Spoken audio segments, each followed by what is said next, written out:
أعوذ بالله من الشيطان الرجيم. بسم الله الرحمن الرحيم. الحمد لله رب العالمين، والصلاة والسلام على أشرف الخلائق أجمعين، سيدنا وسيد الأولين والآخرين،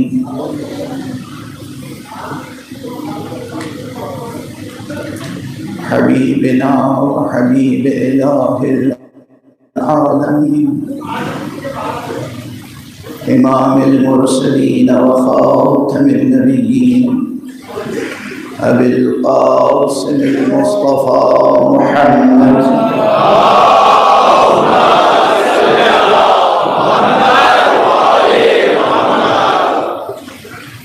وعلى أهل بيته الطيبين الطاهرين الهداة المهديين المعصومين المظلومين، واللعنة الدائمة على أعداء الحق والدين. أما بعد، فقد قال الله تعالى عز اسمه في محكم كتابه ومتقن خطابه. بسم الله الرحمن الرحيم. الله نور السماوات والأرض، مثل نوره كمشكاة فيها مصباح، المصباح في زجاجة، الزجاجة كأنها كوكب دري يوقد من شجرة مباركة زيتونة لا شرقية ولا غربية، يكاد زيتها يضيء ولو لم تمسسه نار، نور على نور. صدق الله العلي العظيم.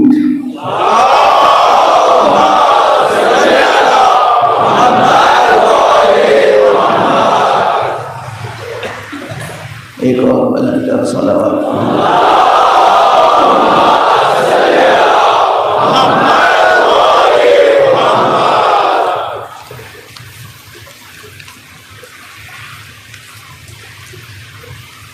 حضرات،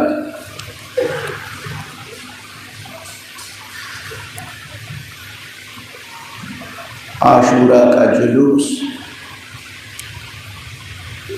اپنی روایتی حرمتوں اور عظمتوں کے ساتھ انشاءاللہ زینبیہ امام بارگاہ سے روز عاشورہ 4 بجے سے پہر شروع ہوگا، اور جے ہاسپٹل سے ہوتا ہوا، برہانی کالج کی طرف سے اور مجگاؤں سرکل کی طرف سے گزرتا ہوا رحمت آباد قبرستان جا کر اختتام پذیر ہوگا. پروردگار آپ حضرات کو توفیق عطا فرمائیں کہ اس جلوس عاشورہ میں شرکت کریں، اور جو لوگ بھی جلوس عزائے روز عاشورہ کا اہتمام کرتے ہیں، جو جس کیپیسٹی میں بھی جس قدر سرکار سید الشہداء کے لیے خدمت کرتا ہے، کوشش کرتا ہے، پروردگار اسے جزائے خیر عطا فرمائے. چاہے وہ امام بارگاہوں کے ٹرسٹیز ہوں، انجمنوں کے ذمہ داران ہوں، سماجی اور سیاسی کارکنان ہوں، یا حکومتی اداروں کے لوگ ہوں، پولیس کے لوگ ہوں، پروردگار ان سب کو جزائے خیر عطا فرمائے. آج 8 محرم گزر گئی.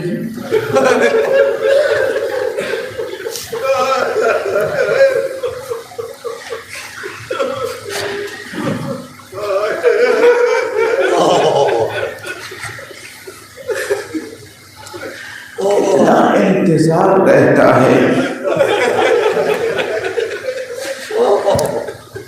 کہ محرم آئے گا اور ہم عزاداری کی سعادت حاصل کریں گے. محرم آیا اور گزر گیا. کل 9 محرم ہوگی اور پرسوں روز عاشورہ.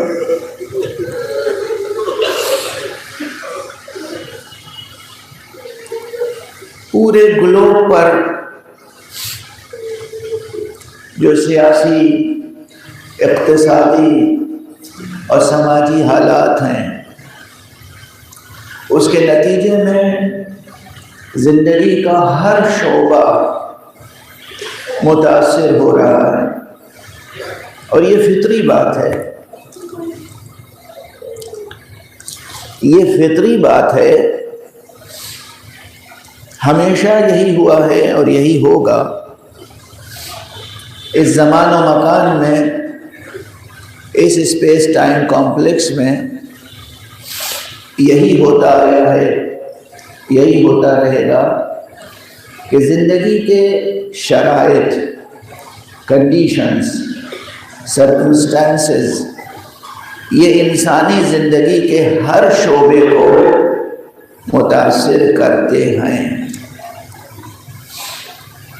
سب سے زیادہ جو چیز متاثر کرتی ہے وہ ہے اقتصادی حالات، اکنامکس. اس کے بعد جو سب سے زیادہ متاثر کرتی ہے چیز وہ سیاسی حالات، پولیٹیکل کنڈیشنز اور سرکمسٹانسز. یہ دونوں مل کر انسانی معاشرے کو اور انسانی سماج کو بہت متاثر کرتے ہیں، بہت زیادہ. تو پوری دنیا کی جو سیاسی اور اقتصادی صورتحال ہے، یہ دنیا کے ہر مذہب اور ہر مسلک کے انسانوں کو بھی متاثر کر رہے ہیں یہ حالات. یہ حوالہ اس لیے دے رہا ہوں، اور اس میں پھر بیماریاں آ جاتی ہیں، وبائیں آ جاتی ہیں، بلائیں آ جاتی ہیں، کووڈ-19 آ گیا. ان سب نے عزاداری کی قدروں کو بھی متاثر کرنے کی کوشش کی اور کر رہے ہیں. میری آواز جہاں تک جا رہی ہے، میں آپ سے بس ایک التماس رکھتا ہوں. اگر تعلق آپ کا حضرت سید الشہداء امام حسین سے ہے،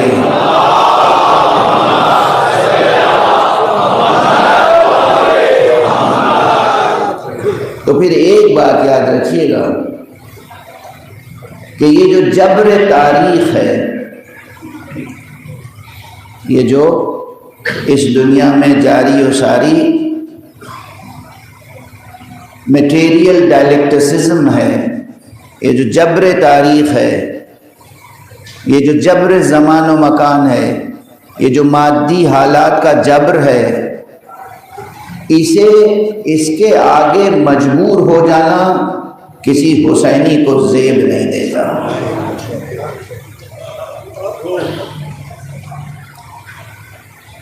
خود حضرت امام حسین ابو عبداللہ الحسین علیہ السلام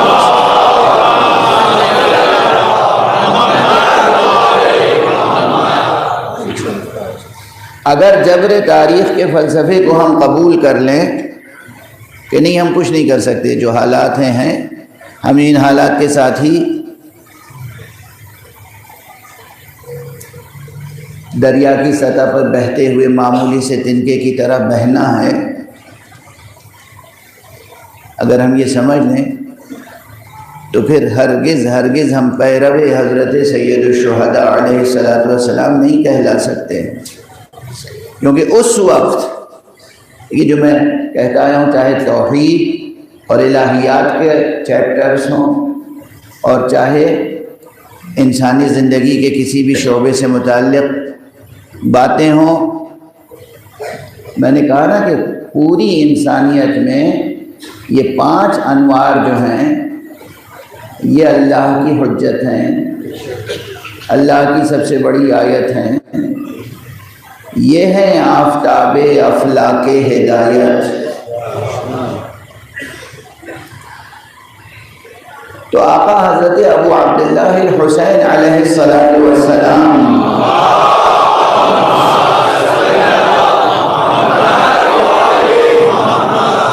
کی مثال بہت روشن ہے. اگر جبر حالات کا فلسفہ جوں کا توں قبول کر لیا جائے، برحق سمجھ لیا جائے، تو پھر انکار بیعت کے کیا معنی ہیں؟ پھر قیام کربلا کے کیا معنی ہیں؟ حالات کیا کہہ رہے تھے؟ جبر سیاسی کیا تھا؟ اقتصادی حالات کیا تھے؟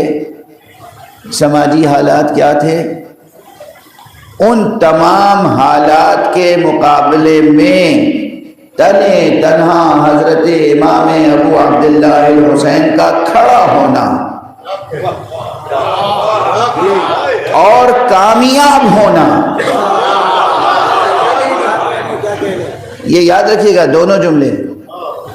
ہرگز اس مغالطے میں نہ آ جائیں کہ امام تو بظاہر شکست کھا گئے تھے. نہ ہمارے امام بظاہر شکست کھا گئے تھے، نہ بباطن. بظاہر بھی فاتح حسین تھے، بباطن بھی فاتح حسین. امام کا قیام کرنا، امام کا کھڑا ہونا اور کامیاب ہونا اس ناقص مادی جدلیاتی فلسفے کی رد کے لیے کافی ہے کہ دیکھو پوری دنیا ایک طرف ہو جائے، حالات کچھ بھی ہوں، سیاست کا رخ کچھ بھی ہو، اگر انسان توحید حق صمدی کے ساتھ جڑا ہوا ہو، دل میں چراغ توحید روشن ہو، انسان میں حریت ہو، آزادی ہو، انسان کے اندر حمیت ہو، غیرت ہو، انسان کے اندر عزم ہو، وہ اولو العزم انسان ہو، تو پوری دنیا شکست کھا جاتی ہے، وہ فاتح ہو کے سامنے آتا ہے.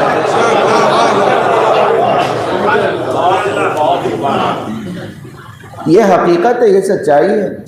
اسے صرف سخن گسترانہ بات نہ سمجھیں، اور اسے یہ نہیں کہ بڑی بڑی سیاسی تحریکوں کے ساتھ ہی صرف جوڑا جائے، یہ خیال ہو، یہ تصور نہیں. زندگی کی چھوٹی بات ہو یا بڑی بات، ہر چیز کے ساتھ یہ تصور وابستہ ہونا چاہیے کہ ہم ہیں کون؟ ہم خدا رکھتے ہیں. ہم ہیں کون؟ ہم محمد عربی صلی اللہ علیہ وآلہ وسلم.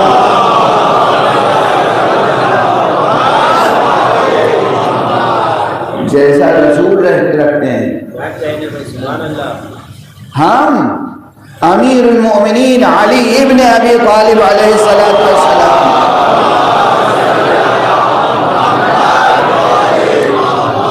جیسا امام رکھتے ہیں.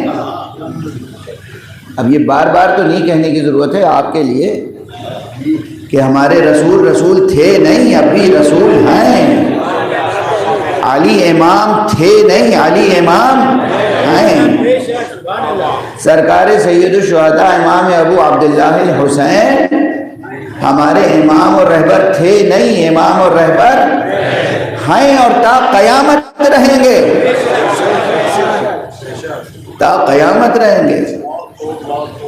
حضرت امام حسن مجتبی علیہ السلام ہمارے امام و رہبر تھے اور ہیں، اور تا قیامت رہیں گے. یہ معصومین وہ ہیں.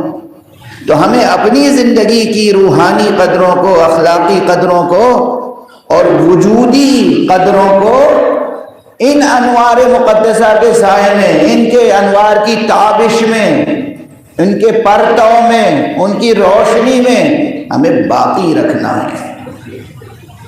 دنیا کے سامنے ہار جانا نہیں ہے. اور یہ ٹریننگ اسی سے شروع ہوگی. دو طرفہ بات ہے. اپنے نفس کو بھی تو تسخیر کرنا ہے. یہ نفس چھوٹے چھوٹے بہانے سامنے رکھ کے سہولت پسند ہو جاتا ہے.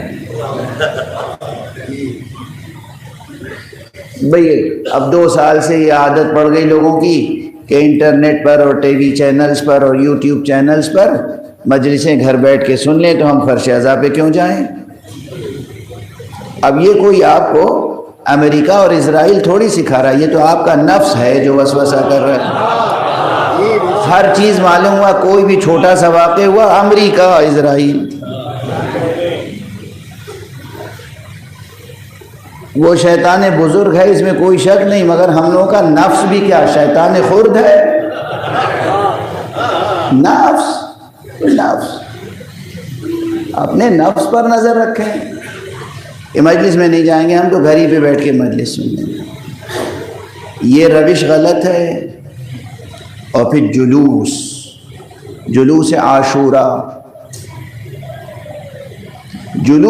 عاشورہ کی عظمت میں، حرمت میں، اس کی شان و شکوہ میں روز بروز سال بسال اضافہ ہونا چاہیے، کمی نہیں. کچھ بھی ہو جائے. اب ایک بہت سخت جملہ کہوں گا. کربلا میں تو اصحاب حسینی کو یقین تھا کہ موت ہی سامنے ہے.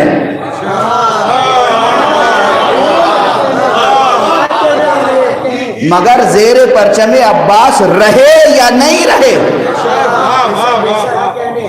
یہ علم بھی جو جلوس عزا میں لے کے آپ جاتے ہیں منسوب تو حضرت عباس سے ہے نا. اس علم کو چھوڑ کر آپ گھر کیسے بیٹھ جائیں گے؟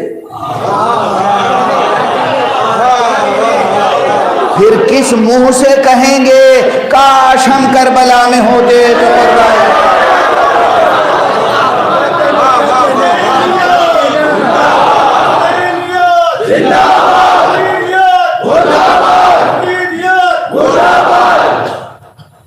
واضح ہے، بہت واضح پیغام ہے.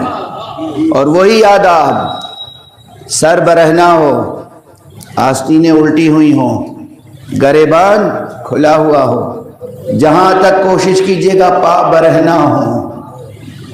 اس سے ایک میسج جاتا ہے، معلوم ہو کہ یہ غمزدہ شخص ہے، معلوم ہو کہ یہ درد مند ہے، معلوم ہو کہ اس کے دل میں الم ہے، معلوم ہو کہ اس کے دل میں کرب ہے، معلوم ہو کہ یہ شخص سوگوار ہے. حاشا و کلا، کسی کو دنیا میں یہ جرأت نہ ہو تہمت لگانے کی کہ یہ جلوس دہشت گردوں کا جلوس ہوتا ہے یا بے امنی سے اس سے ممکن ہے. نہ بے امنی ممکن ہے نہ کبھی ہوئی ہے. جلوس عاشورہ کے طفیل میں تو جہاں جہاں بے امنیاں ہوتی ہیں وہاں امن قائم ہو جاتا ہے. اور ایک دن کا امن نہیں. اب عجب رخ میں گفتگو چل پڑی آج. ظاہر ہے میں ان مجلسوں میں جو عوامی مجلسیں ہوتی ہیں، یہ میرا ذہنی رویہ یہ ہے کہ وقتی مسائل پر بھی پھر ذرا تفصیل سے گفتگو کر لیتا ہوں. میرے علم میں ہے یہ باتیں، جنہوں نے آنکھوں سے دیکھا ہے اور اس میں معاملات میں شریک رہے انہوں نے نقل کیا، اور کتنے معاملات میں میں خود شریک رہا ہوں کہ معلوم ہوا کہ ملک کے 2 گروہوں میں اختلاف ہے.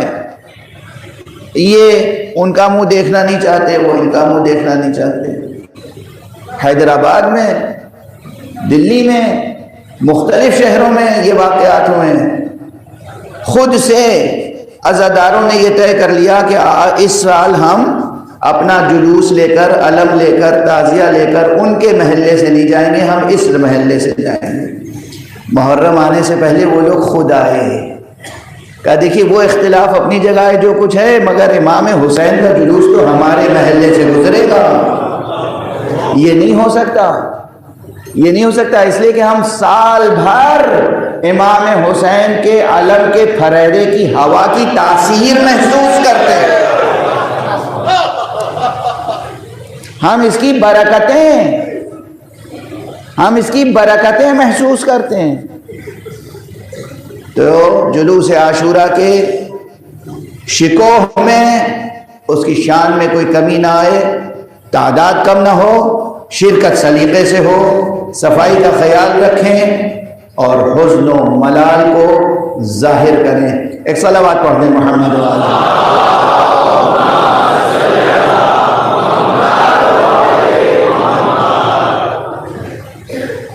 ظاہر ہے آپ کے سامنے جو صورتحال ہے کہ وقتی اعلانات ہوتے ہیں، وقتی سوالات ہوتے ہیں، اور اس میں جو اصل موضوع ہے وہ کہیں نہ کہیں اس کے بیان میں، اس کی وضاحت میں کمی و کوتاہی ہو جاتی ہے، چونکہ وقت کی بھی محدودیت ہوتی ہے۔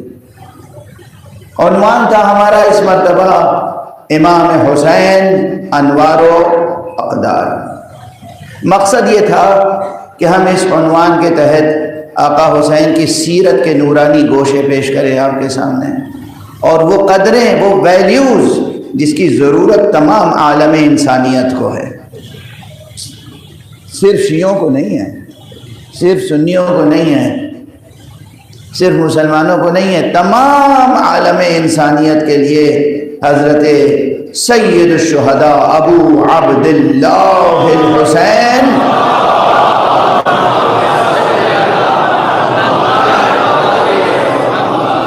چراغ ہدایت ہیں، کشتی نجات ہیں، آفتاب ہدایت ہیں، سراپا نور ہیں، باطن آیت نور کا مصداق ہیں۔ جس بات کا مجھے پہلے سے خیال تھا اور ظاہر بھی کر چکا تھا کہ آیت نور کی تفسیر بھی شاید مکمل نہ ہو پائے گی، اور جو کچھ میں اس دن میں عرض کرنا چاہتا ہوں وہ کچھ عرض نہیں کر پاؤں گا، لیکن ہمیشہ ایک کامیابی ضرور مجھے ملتی ہے، وہ یہ کہ ذہنوں کو کم سے کم اس موضوع سے مانوس کر دیتا ہوں، اذہان مانوس ہو جاتے ہیں، سوالات ذہن میں پیدا ہو جاتے ہیں، اور یہ سوالات آپ کو اس دروازے سے جوڑے رکھتے ہیں کہ جس دروازے سے ہر سوال کا جواب ملتا ہے۔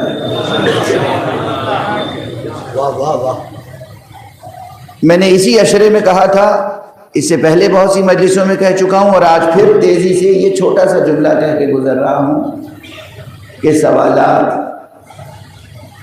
کہیں بازار میں نہیں بکتے، سوالات تو ذہن میں پیدا ہوتے ہیں، خود بخود پیدا ہوتے ہیں، اور یہ لطف پروردگار ہے۔ اس سے پہلے ایک مثال دی تھی میں نے بھوک کی، جسم میں بھوک پیدا ہوتی ہے جب جسم کو مزید طاقت کی ضرورت ہوتی ہے، غذا کی۔ اسی طرح روح میں جب علم کی ضرورت ہوتی ہے تو سوال پیدا ہوتے ہیں، چونکہ علم غذائے روح ہے، علم ہی غذائے روح ہے، علم ہی غذائے روح ہے۔ روح کی غذا کچھ نہیں ہے سوائے علم کے۔ جسم عناصر خاکی سے بنا ہے تو اس جسم کی غذا خاک سے رویدہ ہوتی ہے، اس جسم کی غذا زمین سے پیدا ہوتی ہے۔ روح عناصر خاک سے نہیں بنی ہے، روح امر ربی ہے، تو روح کی غذا بھی ادھر سے نازل ہوتی ہے۔ اسی لیے روح کی آبیاری کے لیے، روح کی سیرابی کے لیے، روح کے تغذیے کے لیے، روح کی تقویت کے لیے پروردگار عالم نے جو ہدایت کا نظام قائم کیا ہے، ہدایت کا نظام، اس ہدایت کے نظام کو جس استعاراتی اسلوب میں بیان کیا ہے وہ ہے آیت نور۔ اور اس نقطے پر مختلف مذاہب اور مسالک کے لوگوں میں اختلاف نہیں ہے۔ میں نے آج بھی مطالعہ کیا، بہت سی تفسیروں کا مطالعہ کیا،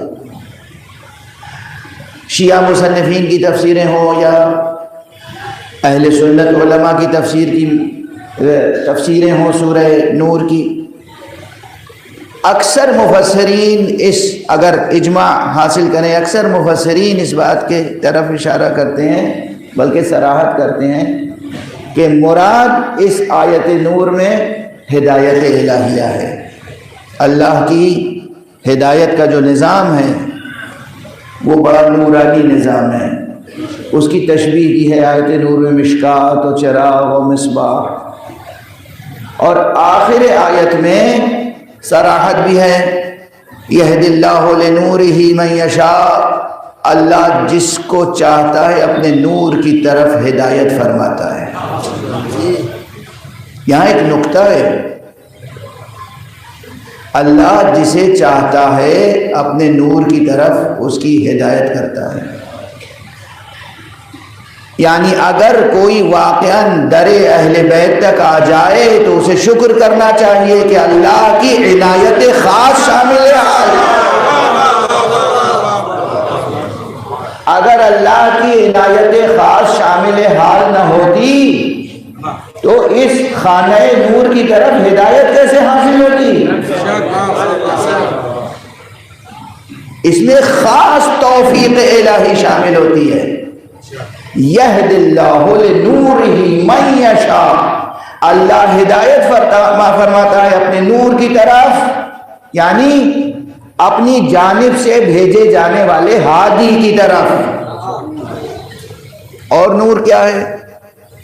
اللہ ہدایت کرتا ہے سورج کی طرف، اللہ ہدایت کرتا ہے چاند کی طرف، بدر کامل کی طرف۔ اللہ ہدایت یہد اللہ لنورہ، اللہ ہدایت فرماتا ہے اپنے نور کی طرف، من یشاء، جسے وہ چاہتا ہے، جسے وہ چاہتا ہے ہدایت فرماتا ہے۔ یہاں ابھی جبر و قدر کی طرف ذہن عالی نہ جائے، یہاں پوشیدہ ہیں دو چیزیں، ایک قاعدہ لطف اور ایک مصلحت و توفیق۔ اللہ نے خلق کس لیے کیا ہمیں اور آپ کو، سب کو، اس کائنات کو؟ یہ اس کے فیض کا تقاضا تھا۔ یہ لفظیں یاد رکھیے گا، میں کبھی کبھی کلیدی لفظیں حوالے کر دیتا ہوں، چونکہ ہر لفظ کے ضمن میں جو تفصیلی بیان ہے نا علمی، وہ بیان وقت کے سانچے میں اسے فشردہ کر کے پیش کرنا مشکل ہوتا ہے کبھی کبھی۔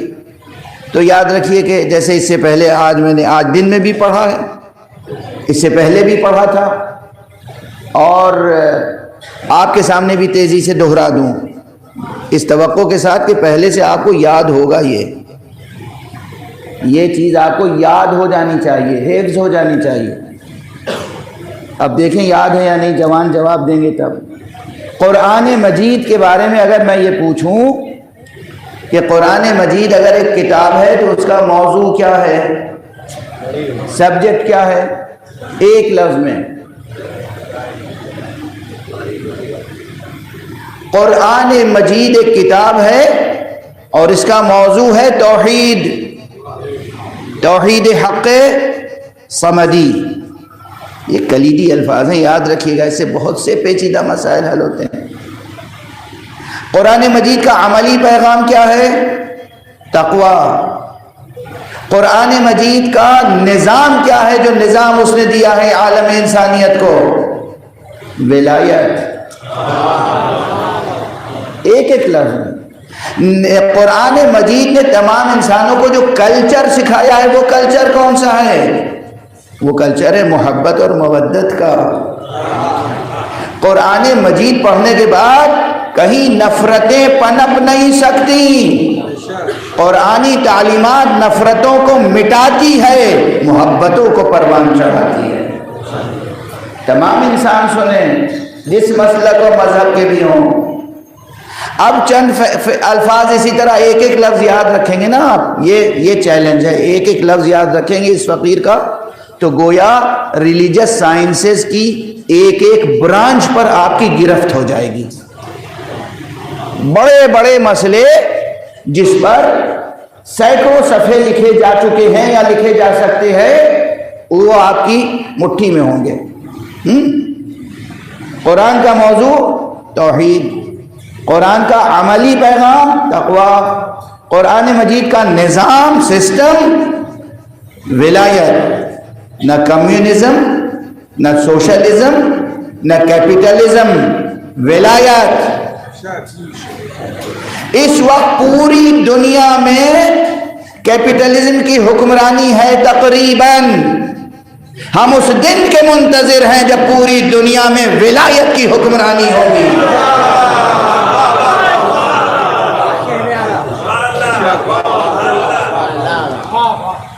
ولایت کی حکمرانی یعنی کیا؟ کیپٹلزم کی حکمرانی کے کیا معنی ہیں؟ ایک ایک لفظ میں کیپٹلزم کی حکمرانی کے معنی یہ ہیں کہ امیر سے امیر تر ہوتا چلا جائے، صاف باٹم لائن۔ یہاں بڑی ٹرمینالوجیز استعمال کروں آپ کے سامنے، کوئی یونیورسٹی کا لیکچر تو ہے نہیں، یہاں کوئی یونیورسٹی کا پروفیسر بھی بیٹھا ہے، ادیب بھی ہے، شاعر بھی ہے، عالم بھی ہے، اسکالر بھی ہے، لیکن ایک مزدور بھی بیٹھا ہوتا ہے ہمارے سامنے۔ تو ہم بالکل سادہ سی بات کہیں، کیپٹلزم کی فلسفہ کیا ہے؟ جو امیر ہے وہ امیر سے امیر تر ہوتا جائے، جس کے پاس پیسے ہیں اس کے پیسے میں اضافہ ہوتا جائے، ثروت میں اضافہ ہوتا جائے، اور جو غریب ہے وہ غریب سے غریب تر ہوتا چلا جائے۔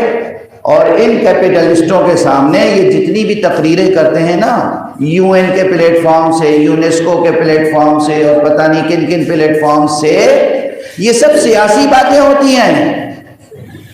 Human rights, human values, moral values, سب سیاسی باتیں ہیں، اس میں کوئی جوہری حقیقت نہیں ہے۔ عام انسانوں کی قدر و قیمت ان کے سامنے حشرات الارض کے برابر بھی نہیں ہے۔ ان مکروہ لوگوں کو پہچانیں، بیدار ہوں، غفلت میں نہ رہیں، ان کی میٹھی میٹھی باتوں میں نہ آ جائیں۔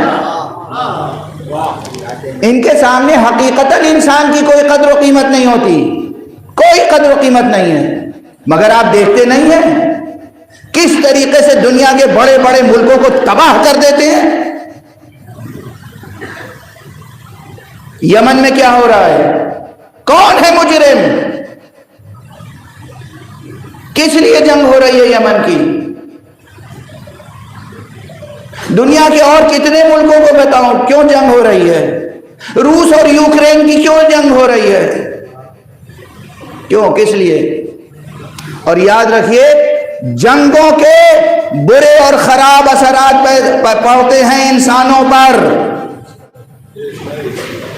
اگر ذہن بیدار ہے تو ایک جملہ کہوں، دنیا کی تمام جنگیں وہ ہیں جو تمام انسانی معاشرے پر برے اثرات ڈالتی ہیں، الا ایک جنگ تھی، جنگ کربلا۔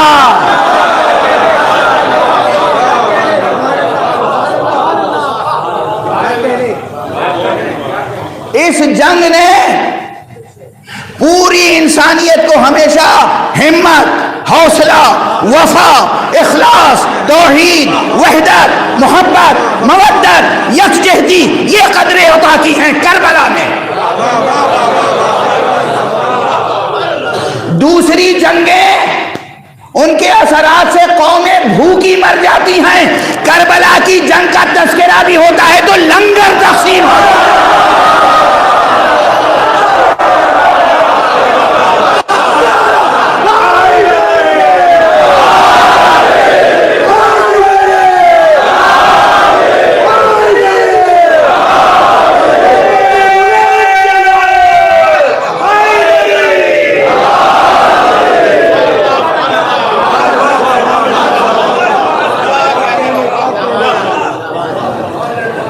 کربلا کی یاد میں کوئی 40 کے جلوس میں جا کے دیکھیے، کیا سبیلیں لگتی ہیں، کیا لنگر تقسیم ہوتے ہیں۔ دست ادب جوڑ کے عرض کر رہا ہوں، موازنہ میں کیا کروں آپ خود کر لیجئے گا۔ ایک عبادت ہے واجب فریضہ، حج۔ حج میں جائیے تو کھانے اور پانی کی کتنی قیمت دینی پڑتی ہے؟ پانی کی پانی بھی خرید کے پیتے ہیں اس شہر میں جہاں زمزم ہے۔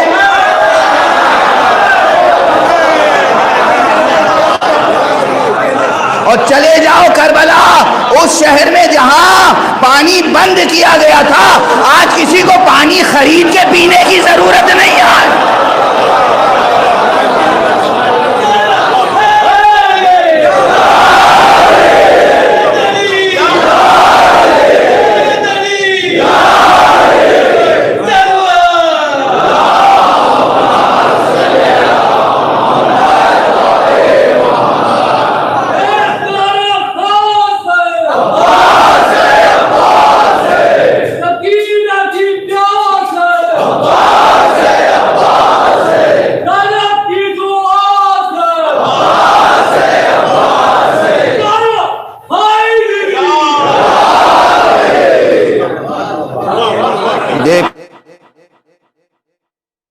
حسین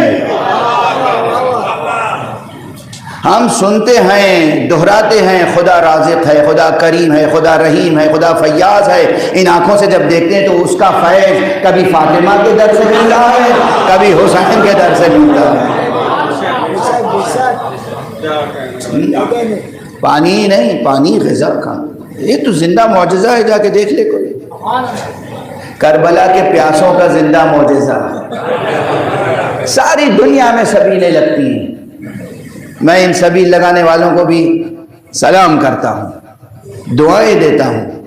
میرا تو دل چاہتا ہے کہ ان کی حوصلہ افزائی کے لیے ہر سبیل پر جا کر خود حاضری دوں، تھوڑی دیر اپنے ہاتھ سے راستے میں گزرنے والوں کو میں پانی پلاؤں، شربت پلاؤں، ان کی خاطر کروں، چاہے وہ جس مذہب کے بھی ہوں، اور بتاؤں کہ دیکھو یہ پیو، حسین کو یاد رکھنا۔ بہت بڑی عبادت ہے، یہ عبادت ہے، میں کہہ رہا ہوں عبادت ہے۔ خدا آپ کو زندہ سلامت رکھے، آپ کو خوب برکتیں عطا فرمائے۔ جو جتنا بھی کنٹریبیوشن کرتے ہیں ان سبیلوں کے لیے یا کسی بھی اعتبار سے امام حسین کی عزاداری میں، آپ کو اندازہ نہیں ہے کہ اس کا اجر کتنا ملتا ہے خود اس دنیا میں، اور کتنا ملے گا اس دنیا میں۔ یہ کوئی جذباتی باتیں نہیں کر رہا ہوں، یہ حقیقت ہے، ٹھوس حقیقت۔ کل سے اگر ذہن کا آپ کا مربوط ہے تو کل میں نے ایک سوال کیا تھا نا، حالانکہ جواب بھی دے دیا تھا، مگر پھر اور واضح کر دوں۔ دنیا خدا رازق ہے، کریم ہے، رحیم ہے، رحمان ہے، عظیم ہے، اس کے بندے پھر جہالت اور افلاس میں کیوں مبتلا ہیں؟ یہ بھکمری کیوں ہے جگہ جگہ؟ افریقہ میں، یمن میں، مختلف جگہوں پر، اور صرف ایشیا اور تھرڈ ورلڈ کی بات نہیں ہے۔ ذرا چلے جائیے ساؤتھ امریکہ میں، چلے جائیے دوسری کنٹریز میں، وہاں کس قدر غربت ہے، کس قدر افلاس ہے، کیسی ناداری ہے۔ سب کا درد آپ کے دلوں میں ہونا چاہیے اور سب کی خبر رکھیے۔ یہ کیوں بھوک کون بانٹ رہا ہے؟ آج کا ویسٹرن کیپٹلزم۔ یہ بھوکوں کو بھوکا رکھتے ہیں۔ ارے یہ تو وہ ہیں جو بچوں کے ہاتھوں سے نوالا چھین لے۔ آپ کیا جانیں ان کی شقاوت؟ اپنی مرضی سے، اپنے حقد، اپنے حسد، اپنی غلط سیاست کے لیے ہاسپٹلز پہ بمباری نہیں کرتے، یہ کرتے یا نہیں؟ اور ان کے خلاف کوئی مقدمہ قائم نہیں ہوتا عالمی عدالت میں، کیونکہ عدالت بھی ان کی وہی مجرم، وہی حاکم، وہی منصف۔ اسکولوں پہ حملے ہوتے ہیں یا نہیں؟ نادان بچے، طالب علم حاصل کرنے والے بچے سسک سسک کے مر جاتے ہیں یا نہیں؟ جرائم، جنگی جرائم کا ذرا ایک فہرست مرتب کیجئے اور پھر اندازہ لگائیے کہ اس دنیا کا سب سے بڑا قاتل، سب سے بڑا مجرم، سب سے بڑا شقی امریکہ کے علاوہ کوئی نظر آتا ہے؟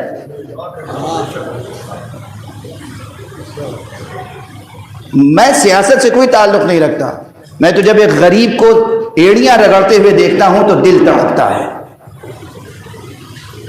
جب ایک بھوکے کو دیکھتا ہوں تو دل میں تکلیف پیدا ہوتی ہے۔ یہ جو ویسٹرن کیپٹلزم ہے اور ان سب کے اوپر جو حضرت شیطان اکبر ہیں امریکہ صاحب، ان کی کیا پالیسیاں ہیں؟ دوسرا ملک پنپتا ہوا انہیں اچھا نہیں لگتا، دوسرے معاشرے گرو کریں، گروتھ ہو، ایوولوشن ہو، ترقی ہو، پروگریس ہو، آگے بڑھیں، وہ انہیں اچھا نہیں لگتا۔ جھوٹ بولتے ہیں مسلسل، جو کہتے ہیں ہم تو سب کی بھلائی چاہتے ہیں، کسی کی بھلائی نہیں چاہتے، کسی کی بھلائی نہیں چاہتے۔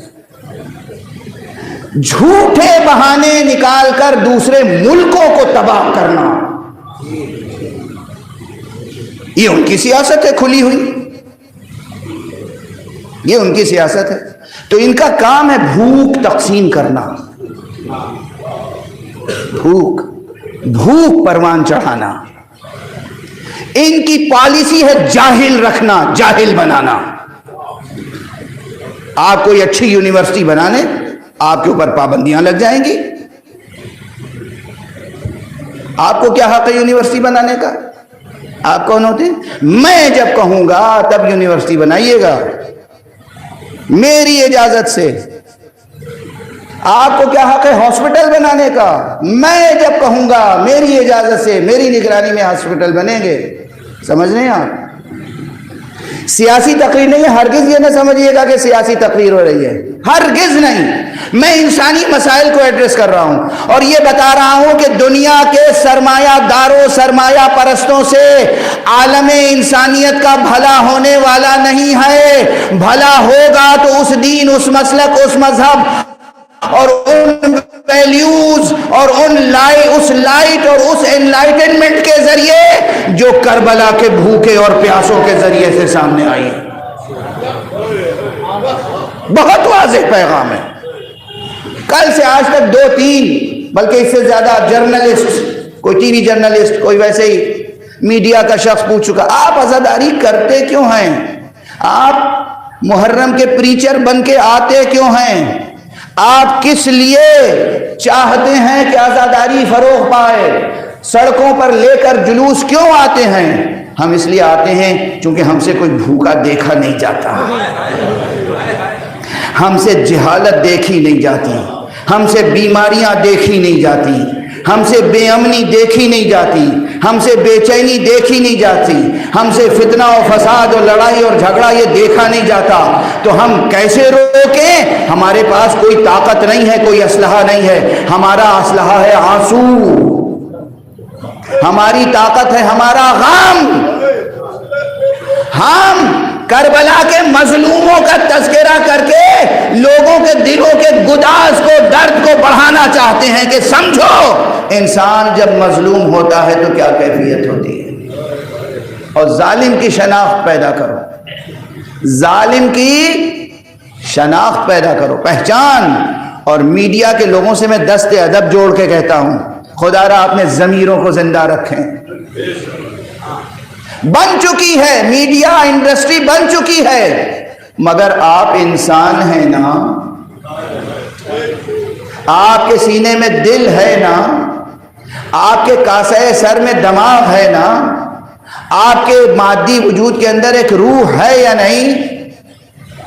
آپ عوام الناس کے سامنے جو خبریں پیش کریں وہ اس نیت سے اور اس ارادے سے کہ ہمیں انسانیت کو بھلائی تک پہنچانا ہے، ہمیں جہالت مٹانی ہے، ہمیں غربت مٹانی ہے، ہمیں نفرتیں مٹانی ہیں۔ میڈیا کے ذریعے سے نفرتیں بڑھائیں نہیں، مٹائیں۔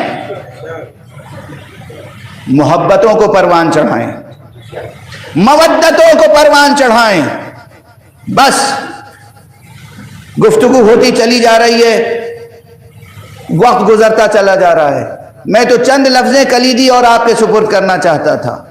قرآن مجید، دیکھیے یہ گفتگو اس لیے ضروری ہے، انٹلیکچوئل ڈسکورس بہت کرنا آتا ہے مجھے، فلسفی بیان کرنا بہت آتا ہے، پہلے تو بدنام تھا میں اسی حوالے سے کہ مولانا ممبر پہ بیٹھ کے مشکل زبان استعمال کرتے ہیں اور فلسفہ آپ کہنے بیان کرتے ہیں، لوگ تو کہتے ہوں گے فلسفہ بگھارتے ہیں، جس کی جو سطح ہوتی ہے تہذیبی وہ ویسی ہی تو گفتگو کرتا ہے نا. فلسفہ، منطق، حکمت سب اپنی جگہ، کچھ بات عملی بھی تو ہونی چاہیے، نظریات عمل سے جڑے ہوئے ہوں. تو یہ عملی باتیں روزمرہ کی ہر گھر میں کربلا برپا ہے. اب تو جدید شعراء کیا کہیں گے جو ہمارے کلاسیکی شاعر کہہ گئے ہیں. لکھنؤ دبستان کے بانیوں میں، لکھنؤ دبستان کے حضرت شیخ امام بخش ناسخ لکھنوی، ناسخ لکھنوی نے چھوٹی بہر میں عجیب و غریب شعر کہا ہے. زمانے کے ستم سے روز ناسخ، یہ لگتا ہے کہ 200 برس پرانا شاعر بول رہا ہے. زمانے کے ستم سے روز ناسخ، نئی ایک کربلا ہے اور میں ہوں.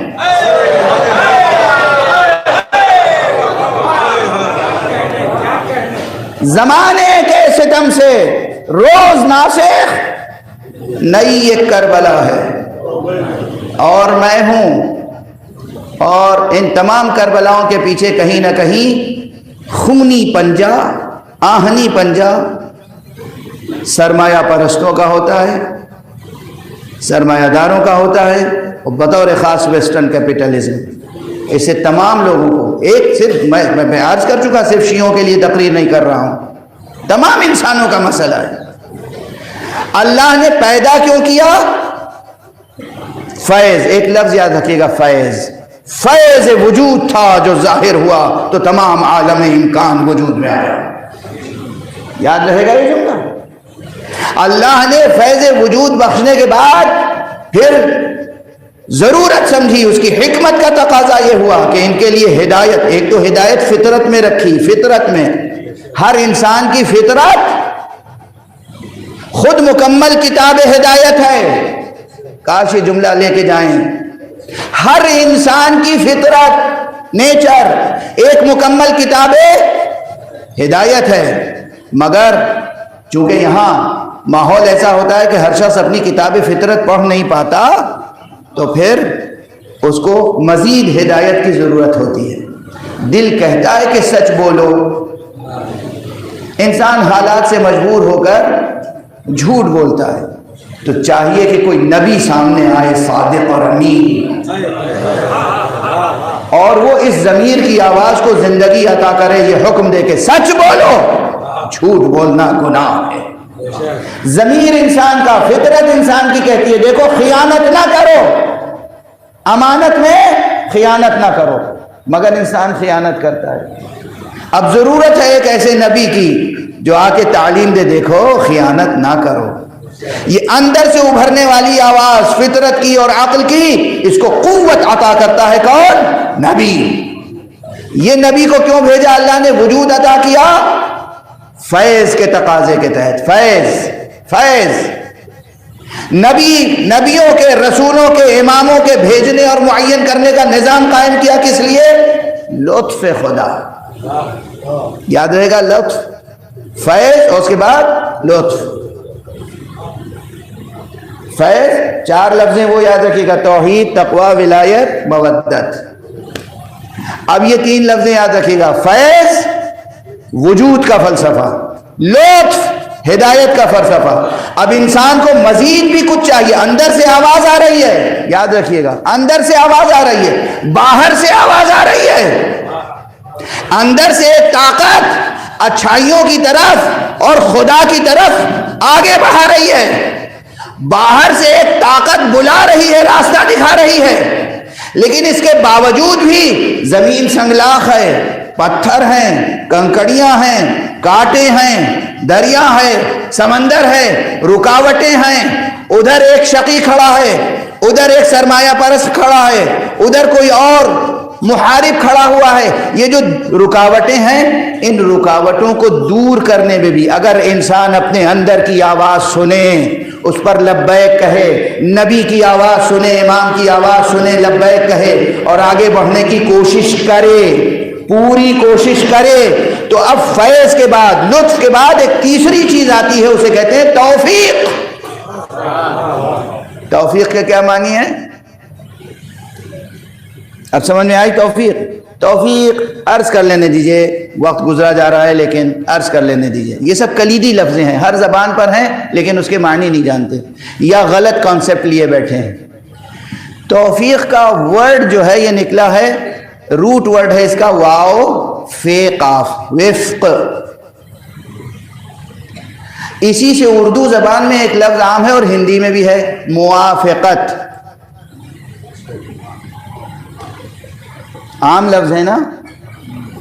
کوئی شخص کوئی کام کرنا چاہتا ہے، آپ اٹھے، آپ نے کہا یہ کام بہت اچھا ہے بھائی، میں بھی آپ کے موافق ہوں، آپ کے ساتھ ہوں. یہ کیا ہوئی؟ موافقت. ٹھیک ہے. موافقت کے مقابلے میں کیا چیز ہوتی ہے؟ مخالفت. میں نہیں ساتھ دوں گا، مجھے سمجھ میں نہیں آئی بات آپ کی، میں آپ کے ساتھ نہیں ہوں. موافقت کے معنی ہے ساتھ آ جانا. اب چونکہ وقت نہیں ہے نا اس لیے ایک جملے میں کہہ رہا ہوں. توفیق جو میں نے کہا، وجود کیوں عطا کیا اللہ نے؟ بتقاضائے فیض. ہدایت کا نظام قائم کیا بقاعدہ لطف، اس کے بعد بھی نہیں چھوڑا. اور توفیق کا نظام رکھا کہ جب انسان دل سے کوئی نیک کام کرتا ہے تو اللہ اپنی مشیت سے، اپنے لطف سے، اپنے کرم سے، اپنے اختیارات سے تمام حالات کو اس کے موافق بنا دیتا ہے.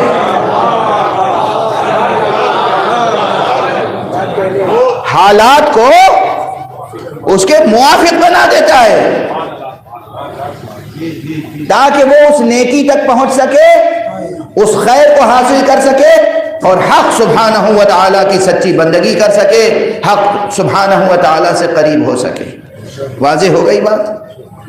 توفیق ایسے ہی نہیں ملتی، اندر جذبہ ضروری ہے، ارادہ ضروری ہے. اپنے اختیار سے قدم اٹھاؤ. قدم اٹھانا تمہارا کام ہے، قدم کے نیچے سے کانٹوں کو ہٹا دینا خدا کا کام ہے.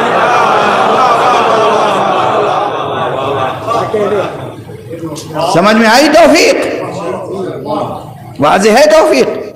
ارادہ، اختیار، کوشش، نیت صادقانہ، تو پھر اللہ کی طرف سے رکاوٹیں ہٹ جاتی ہیں. وقت ختم ہو گیا. ایک جملے میں یہ فلسفہ بھی سمجھ میں آ جائے گا اور آپ مصائب کی طرف متوجہ ہو جائیں گے. بہت سی باتیں تھی رہ گئی. حبیب کوفے میں تھے، آقا حسین کربلا پہنچ گئے تھے. کوفے میں پورا حصار تھا، کوئی اپنے گھر سے نکلنے نہ پائے، کوئی حسین تک پہنچنے نہ پائے. حصار تھا، حصار، ناکہ بندی، راستے بند، پہرے. حبیب نے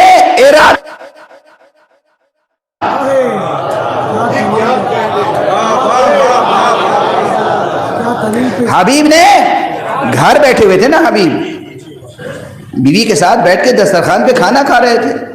حبیب نے ارادہ کیا، تیاری کی، گھر سے قدم نکالا، اپنے نوکر کو پہلے اپنا گھوڑا سواری کا دے دیا کہ جاؤ فلاں جگہ. واضح ہے، سب سنتے رہتے نا. اس سے درس کیا لیا؟ جب حبیب نے ارادہ کر لیا، قدم اٹھا لیا، تو ہر گلی پر پہرے ضرور تھے مگر کوئی پہرا حبیب کو روک نہ سکا. حبیب کو توفیق حاصل ہوئی.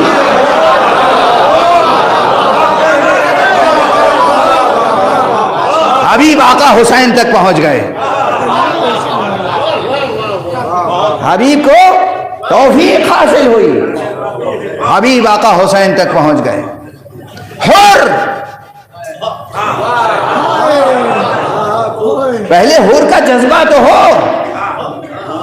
حر نے تجزیہ کیا، نیت کی، ارادہ کیا، تو وہ 30-32 ہزار کا لشکر حر کو روک نہیں سکا حسین تک پہنچنے میں. توفیق، توفیق. حالات ایسے ہو گئے، کہ اور آقا حسین تک پہنچ گئے، حالات ایسے ہو گئے کہ حبیب آقا حسین تک پہنچ گئے۔ بس یہ تو موضوع کے تعلق سے بات عرض کی۔ آج تو دیکھو جذبہ صادقانہ کیسا ہوتا ہے، یہ بھی جڑی ہوئی ہے بات تسلسل کے ساتھ۔ آقا حسین جب مکے سے کربلا کی طرف آ رہے تھے تو راستے میں ایک مقام پر اپنے فرس ہی پر، گھوڑے پر، اپنی سواری پر چلے جا رہے ہیں، جاتے جاتے حالت نومیہ طاری ہوئی، جسے عام اصطلاح میں کہتے ہیں غنودگی، نیند سی آئی، بس ایک ذرا سی نیند سی آئی، اور اس کے بعد آپ نے کہا انا للہ وانا الیہ راجعون والحمد للہ رب العالمین۔ خدا کی قسم، ارے دنیا حسین کو پہچانے تو صحیح، یہ دو جملے الگ الگ ہیں نا۔ الحمدللہ کب کہتے ہیں؟ جب کوئی نعمت ملتی ہے، جب کوئی نعمت ملتی ہے تو الحمدللہ کہتے ہیں۔ آقا حسین نے پہلے کہا انا للہ و انا الیہ راجعون، اور فوراً کہا والحمدللہ رب العالمین، اور ایک مرتبہ نہیں کہا، 2-3 مرتبہ کہا ہے الحمد انا للہ و انا الیہ راجعون والحمدللہ رب العالمین۔ جوان بیٹا برابر میں چل رہا ہے، آگے بڑھے، کہا بابا خدا آپ کو کوئی برا وقت نہ دکھائے، یہ تو بتائیے کہ آپ انا للہ و انا الیہ راجعون کیوں فرما رہے ہیں؟ بس عزیزان، مجلس ختم ہوا چاہتی ہے، 2-3 جملے کہوں گا۔ یہ تو اتنی عظیم شہادت ہے کہ اس شہادت کو پڑھنے کے لیے ہی کلیجہ پھٹ جاتا ہے۔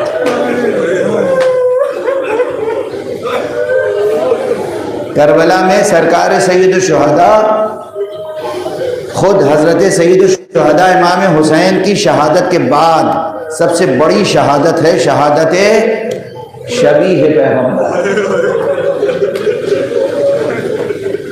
شبیہ پیغمبر، بس 2-3 فقرے۔ یہ شبیہ پیغمبر تھا، یہ بیٹا تھا۔ اب بابا اللہ آپ کو کوئی برا وقت نہ دکھائے، یہ بتائیے یہ اس وقت کلمہ استرجاع کیوں جاری فرمایا؟ یہ آپ نے کس لیے انا للہ فرمایا اور پھر فوراً الحمدللہ کا؟ بیٹا ابھی مجھے، اب عام زبان میں کہہ رہا ہوں، ابھی مجھے نیند سی آ گئی تھی، میں نے دیکھا ایک سوار آ رہا ہے ہماری طرف، اور وہ یہ کہہ رہا ہے کہ دیکھو تو یہ قافلہ کس تیزی سے جا رہا ہے، اسی تیزی سے اس کی موت اس کی طرف آ رہی ہے۔ میں سمجھ گیا بیٹا کہ ہماری سنانی سنائی گئی ہے، اب ہماری منزل نزدیک ہے، قریب ہے۔ صحیح جناب علی اکبر نے سنتے ہی بس یہ کہا کہ بابا کیا ہم حق پر نہیں ہیں؟ دیکھو نیت کیسی خالص ہونا چاہیے، عازم کیسا خالص ہونا چاہیے، سمجھو کربلا کو سمجھیں۔ یعنی یہ جملہ میں اکثر کہتا ہوں کہ کربلا میں کوئی بیٹا اپنے باپ کا صرف اس لیے ساتھ نہیں دے رہا تھا کہ یہ بابا ہیں میں ان کا بیٹا ہوں، مسئلہ بابا کا نہیں تھا، مسئلہ یہ تھا یہ فرزند رسول ہیں، یہ حجت خدا ہیں، یہ امام ہیں، ان کی اطاعت فرض ہے، یہ ولی حق ہیں۔ اس لیے نہیں بیٹا ساتھ دے رہا ہے کہ بابا ہیں ہمیں ساتھ دینا ہے، یہ فرزند رسول ہیں، ابن رسول اللہ۔ اللہ اکبر۔ آج تک مسلمانوں کو فرزند رسول کی حرمت کا اندازہ نہیں ہے۔ فرزند رسول کہا بابا کیا ہم حق پر نہیں ہیں؟ کہا ہم حق پر نہیں ہوں گے تو کون ہوگا بیٹا؟ کہا پھر ہمیں موت کا کیا خوف؟ یہ جناب علی اکبر تھے جن کے لیے کربلا میں آنے کے بعد امام حسین نے بھی کیا فیصلے کیے ہیں۔ جب روز عاشورہ تمام اصحاب بھی موجود تھے اور تمام انصار بھی جنگ کا آغاز تھا اور تیر عمر ابن سعد کے لشکر کی طرف سے امام کی طرف پھینکا گیا، جنگ شروع ہوئی تو امام نے سب سے پہلے یہ فیصلہ کیا کہ میدان میں اپنا بیٹا اکبر بھیجوں گا۔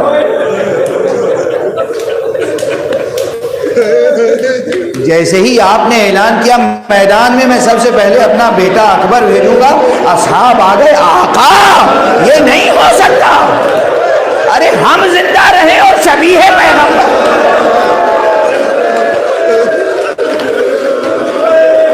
یہ ہیں اصحاب حسین، ہم زندہ رہے اور شبیہ پیغمبر کا کوئی کڑا وقت آ جائے، ہم یہ نہیں ہونے دیں گے آقا۔ کتنے موقع آئے ہیں کربلا میں جب یقین جانیے میں اپنی زبان میں کہہ رہا ہوں لیکن ان کے جذبے کی ترجمانی ہے، جب خود شمشیریں نکال لی ہیں اصحاب حسینی نے اور کہا ہے کہیے تو ہم اپنی شمشیروں سے اپنے گلے کاٹ کے آپ کے سامنے رکھ دیں۔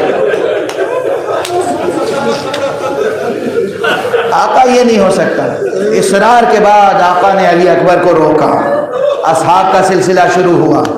جب تمام اصحاب شہید ہو گئے تب بنی ہاشم کے جوانوں کا سلسلہ شروع ہوا، اور اس کے بعد بنی ہاشم میں بھی یہ ترتیب تھی، جب تک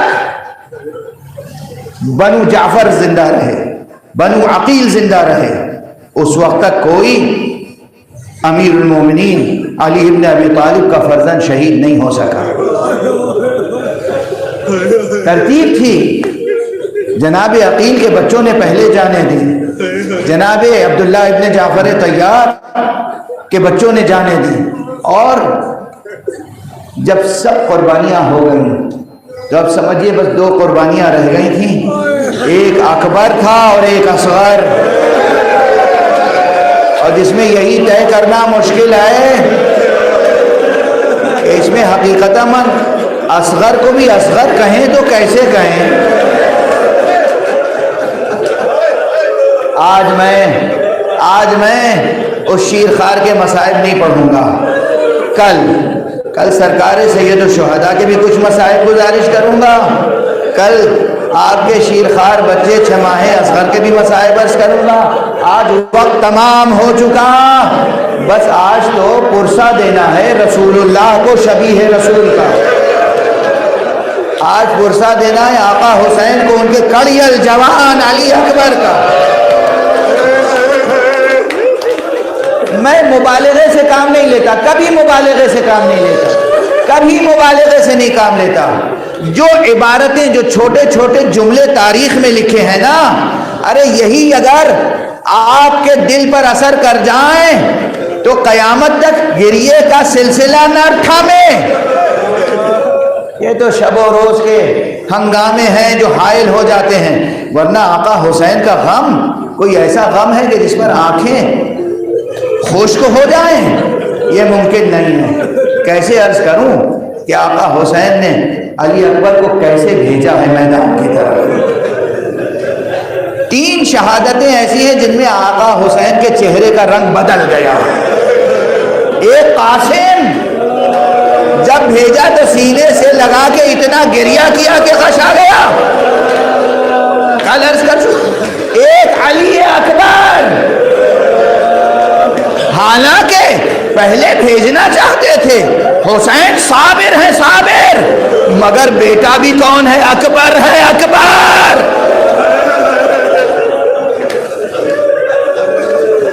جب اکبر کو رنگ کی اجازت دی تو دونوں ہاتھوں کو اٹھا کے خدا سے خطاب کیا ہے، اللہم اشہد علی ہؤلاء القوم، پروردگار اب اس قوم پر گواہ رہنا، فقد برز الیہم غلام، ان کی طرف اب وہ جواب جا رہا ہے کہ اشبہ الناس برسولک خلقا وخلقا ومنطقا، رفتار میں، گفتار میں، سیرت میں، کردار میں تیرے رسول کی شبیہ ہے جو جا رہا ہے۔ پروردگار تو جانتا ہے، کننا اذا اشتقنا الى رؤیت رسولک، اگر ہم تیرے رسول کی زیارت کے مشتاق ہوتے تھے، نظرنا الیہ، ہم اس بچے کو دیکھ لیتے تھے۔ اکبر گئے. آپ کتنی بار سن چکے ہیں یہ شہادت, ابھی میں نے شہادت پڑھی نہیں مگر دل کیا بے چین ہے, کیا بے چین ہے, کیا تڑپ رہے ہیں. اور جب یہ یاد دلا دوں گا آقا نے اکبر کو رخصت تو کر دیا مگر اپنے مقام پر کھڑے نہ رہ سکے, اکبر کے گھوڑے کے پیچھے پیچھے میدان کی طرف تیز تیز قدموں سے آگے بڑھے. بیٹے نے پلٹ کے دیکھا, گھوڑے سے اتر آئے. بابا آپ نے کسی کے ساتھ یہ طریقہ اختیار نہیں کیا, مجھے رخصت کر دیا, پھر پیچھے پیچھے تشریف لا رہے. آقا حسین کے دل کی بے چینی تو دیکھو, بے صبری نہیں ہے مگر باپ کا دل ہے سینے میں, بے چینی بھی ہے. بیٹے کو پھر سینے سے لگایا, پھر پیار کیا, پھر یہ کہہ کے رخصت کیا, بیٹا جہاں اور بہت سی باتیں نہیں, بیٹا جب تک فوج عدو میں, فوج اشقیاء میں گھر نہ جانا, پلٹ پلٹ کے اپنا چہرہ دکھا.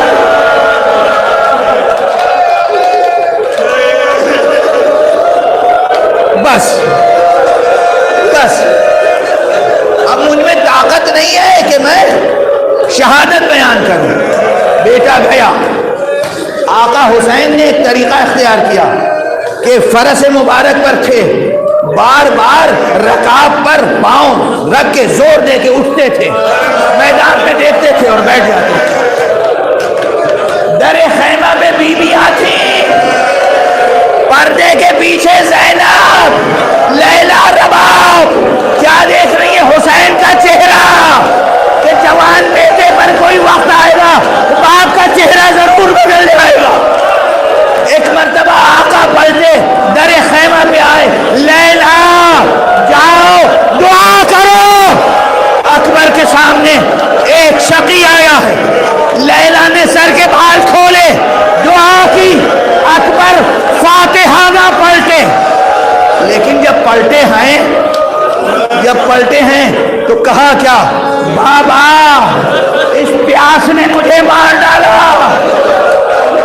العطش قد قتلنی. امام نے کہا بیٹا اپنی زبان میرے منہ میں تو دینا. بیٹے نے زبان دی, فوراً کھینچ لی. بابا آپ کی زبان میں میری زبان سے زیادہ کانٹے پڑے.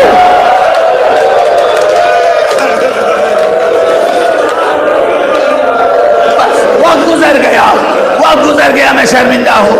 بس ایک دو جملے عرض کر دوں. اب جو بیٹا گیا تو واپس نہیں آیا.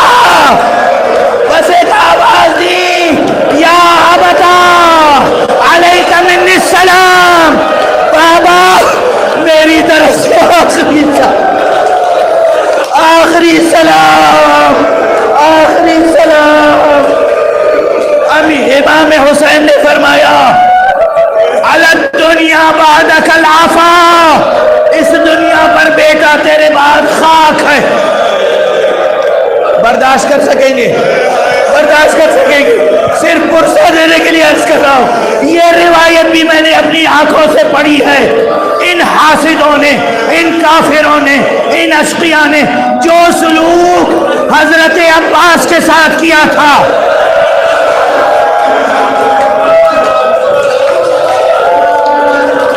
آقا حسین کی شہادت کے بعد اکبر شبیہ رسول کے جسم کے ٹکڑے ٹکڑے کیے.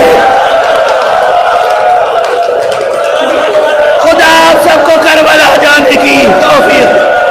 ذریح مبارک میں جوان بیٹے کی قبر, قدم مبارک کے پاس چھوٹی سی قبر ہے. یہ چھوٹی سی قبر اس لیے ہے اکبر شبیہ رسول, تصویر پیغمبر کو پارا پارا کیا گیا, ٹکڑے ٹکڑے کیا گیا. اور جب حسین نہیں تھے تو لیلا کی آنکھوں کے سامنے اکبر کا سر قلم کیا.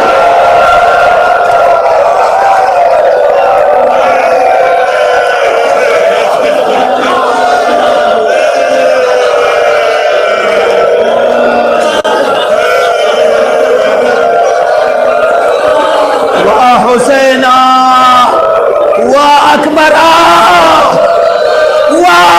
محمد